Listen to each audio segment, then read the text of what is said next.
ही एक छोटा सा दृष्टांत है, मृत्यु संभवी। एक बार क्या हुआ, एक बार व्यास जी का एक शिष्य था।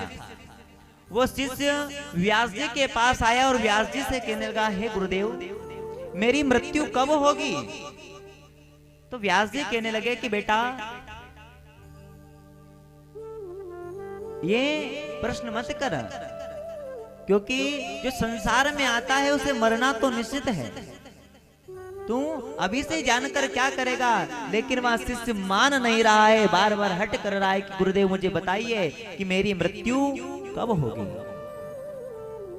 तो गुरुदेव ने कहा कि मैं नहीं जानता, यमराज जानते हैं।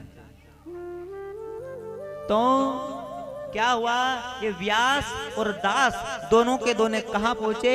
ये दोनों यमपुरी पहुंच गए, यमराज के पास। यमराज से कहा कि हे यमदेव बताइए किसकी मृत्यु कब होगी, इसका लेखा जोखा क्या है?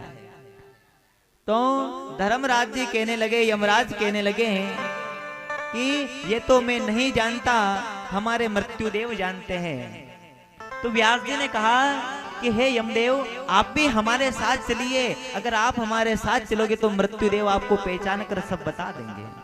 तो क्या हुआ, व्यास, दास, यमराज ये तीनों के तीनों कहां पहुंच गए? मृत्युदेव के पास।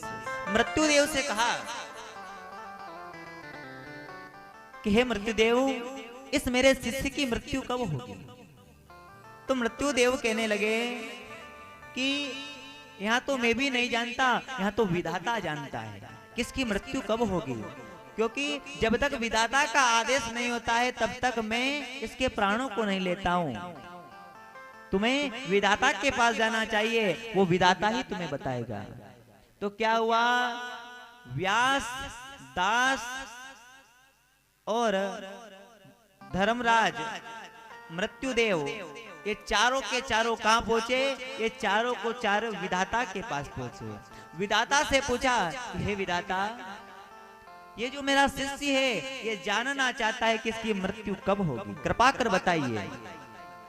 तो विधाता कहने लगे, मैंने ऐसा विचार किया था कि ये बहुत दिनों तक जीवित रहेगा, ये बहुत दिनों तक जीवित रहेगा। मैंने इसके कपाल पर लिखा था कि यमराज, मृत्युदेव, व्यास और ये दास ये चारों जिस दिन मिल जाएंगे उस दिन इसकी मृत्यु हो जाएगी। लेकिन क्या हुआ, मैंने ऐसा विचार किया कि ये चारों मिल जाएंगे, अगर मुझसे भी मिल गए तो ठीक है, लेकिन ये मेरे घर पे नहीं मिलेंगे।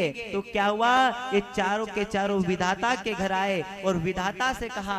तो विधाता कहने लगे कि मैंने कहा था कि जब ये चारों मिल जाएंगे तब तक तो मैं इसके प्राणों को नहीं लूंगा, लेकिन जब ये मेरे आंगन में आ जाएगा, मेरे घर में आ जाएगा, उस दिन मैं इसके प्राणों को ले लूंगा। अभी ये 5 मिनट के अंदर मरने वाला है, विधाता ने कहा।